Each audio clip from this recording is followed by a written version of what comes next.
Hello, and thanks for joining me again. There was a couple of issues I wanted to go over right before the State of the Union address, so I had to get on here and talk to you about them. The first one was a message that Ron Paul made today. The second thing is Obama's spending and then freeze of education spending. And then the final thing is actually using tax dollars effectively. The first part is Ron Paul made a good statement today. He said, but again, it's defined as how Ron Paul wants to define it, that there should be a 50% decrease in American militarism internationally. Now, that can be defined basically, like I said, how Ron Paul wants to define it. But any decrease in defense spending is basically a good thing. And I'll tell you why. We have gotten away from the view of effective government in defense spending, but yet everything else has to be for a reason, or basically just a decrease. Just like people say, hey, look, you can have a bottomless pit where you just put more and more money in towards other departments. You can do the same thing with the military, and you can do it really quick. Now, the United States military is the greatest military in the world. There's not a lot of different views on that. I guess unless you're from some other country, you're going to say something different. But it is. And it's not just because of spending. And if the only reason you think it's because of spending, well, then you're really devaluing the people that are actually in the United States military. The problem is with the military is when you go out there and you start putting money towards defense, it can go in a multi-level faceted manner that is completely different than what you actually thought you were spending on. We spend a lot towards conventional warfare. We're hardly ever involved in any form of conventional warfare. So to basically do what Obama wants to do tonight is not put a freeze on defense spending, not really basically lower defense spending at all, or even look into it. This whole idea is just crazy. The reason why is because there are a lot of misuses of government funds towards spending in the military and defense. There's a lot of contracted funds that go out to build things we don't really even need or will never need to use. So we really need to always look towards military spending just as effective spending and just as way we do all the other departments. We can't just go out there and say basically, well, the military gets a free card on this. We'll throw out as much money as we want until we feel safe. No, it doesn't work that way. You've got to go out there and review all these projects. And then a lot of these projects that are creating a military that's oversized, overbloated, and that's basically used to defend the national interest of nations that don't represent the United States, like Iraq, Afghanistan. So our main thing is we should basically restructure the military. The military should be just that, a defensive force. We should basically start saying, look, let's stop nation building Iraq and Afghanistan and start building nation building the United States. And we can use some of the funds, if not a lot of the funds, that went towards Iraq and Afghanistan to start building on the United States. Nation build here. And then we'll think about those other countries. Kind of like the message I gave you last night. Now, I want to go to the next topic. The next topic is Obama's education spending. Now, he says he's going to throw a little bit towards education spending before he makes a freeze until 2011.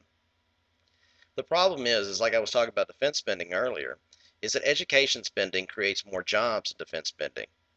For every $1 billion spent towards defense spending, more jobs are created through transportation spending for the same $1 billion. Same thing with education. Defense spending really doesn't create as many jobs per $1 billion as these other areas do. So if we're really looking at creating more jobs, nation building the United States, these are the areas we should be growing on. We should be looking for, and not just throwing money at education. We should look for effective ways to spend money in education. I mean, just as when we spend money towards education and it goes to an ineffective area, that's basically stealing from the money we could use towards effective areas in education. So we always have to justify what the expenses are. We have to go out there and see if it is effective spending. You can't just basically say there's a hole and we throw money at it. But that's the problem. When it comes to education, we're not just it's not just even effective spending. Even if there's something that says, hey, look, this is going to be very effective, very beneficial to education, it's like, no, sorry, we have a freeze on education spending. But yet, when it's defense, it's like, well, hey, we have an open pit where we throw money into, and sometimes it benefits other countries. And it's like, well, does it benefit the United States? Like, well, I guess in the long run of things, maybe it does, but most of it goes to benefit these other countries like Iraq and Afghanistan. That's the unfortunate thing. We've gotten away from the idea of defense of the United States and into the nation building projects of Iraq and Afghanistan. And we do need to build a nation, but that nation is called the United States. So then this brings me to my next topic. My next topic is the effectiveness of tax spending. Your tax dollars, a lot of people go out there and say, hey, I want lower taxes and less government. The thing is, one main thing we need to remember is we need government to use its tax dollars that are our tax dollars on us. Tax dollars received by the United States government this is our money. It needs to be used for us. And the thing is, okay, a lot of people say, well, hey, if we lower taxes, then we'll have less government and I'll have more of my money back. I'm all in favor of regular people, working class people, getting as much money either through services or basically in tax decreases from the federal government. I mean, it's true. I mean, when you have a family that's makes $30,000, $35,000 a year, and you have to spend $7,000 in taxes, what happens? Your quality of life goes down. Your standard of living is worse because the federal government needs your money. And for what? What services is it offering you? Nothing. You're not getting really anything in return. Now, there are a lot of great services out there, and there's a lot of ways to pay differently. Medicare is paid a little bit differently. You get that. When you get older or there's problems or anything else happens, you get Medicare. Yeah, and that's a great single payer system, just like another one, the Veterans Administration, another great single payer system. But then there's also other services that are great too. The United States National Park Service, great. These are all great services. The problem is, what do we hear about these services? They could be better off, but what do they need? They need tax dollars. The problem is where do these tax dollars go? If you ask for less government, what happens? Well, you think you're going to get less government, but you don't. You think that it's going to be less spending towards the government, but it won't. You're not going to get a decrease in your tax dollars. There's been Republicans elected, Democrats elected. How many times have your taxes went down to a considerable amount that you've actually noticed and you said, hey, this is a great thing? No, it just doesn't happen. So if you're going to send your money to Washington, why not have your money benefit you in tax programs that benefit yourself? You have to ask for these programs because there is a person that is asking for these programs.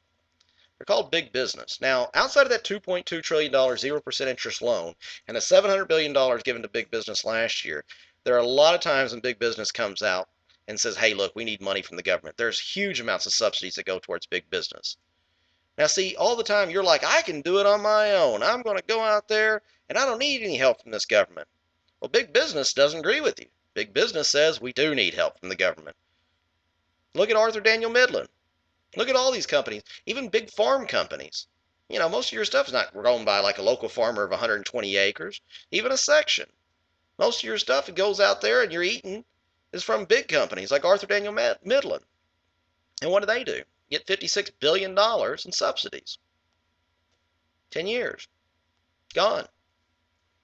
Look at Apple. There's an executive in Apple. Outside of Steve Jobs going out there and getting a kidney in another state because he didn't want to wait on the list in California.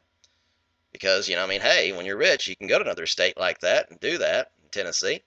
Outside of him, there's another person in Apple who had a big farm. Remember, this is an executive that makes over $1 million, and his big farm didn't do well. So what did he do?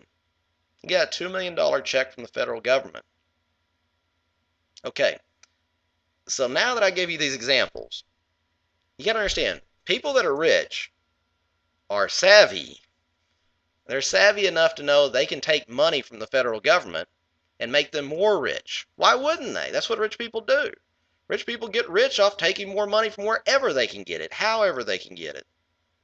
They take money from the government all the time. You're the only person that rejects money from the government. You reject money from the government on principle. They don't care about principle, they care about money. Big business does the exact same thing. So when you go out there and you ask for lower taxes and less government, you're going to get less government and less services, and you're not getting any lower taxes. It just doesn't happen. Now, I agree, regular working people, basically, I believe that working people should pay nothing in taxes. And there should be a series of services that actually raise their standard and quality of life. But the problem is this doesn't happen. And as long as people stop rejecting government services, and start basically saying, hey, look, we don't need government services. We need less government.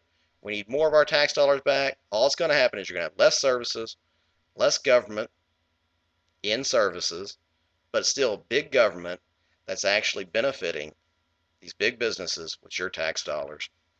That's all that's happening. So think twice about that, and if next time you actually have anything to say, look, I want my tax dollars to work for me, not for big business, not for rich people, for myself, the American taxpayer. Thank you. My name's Nicholas Snaggs.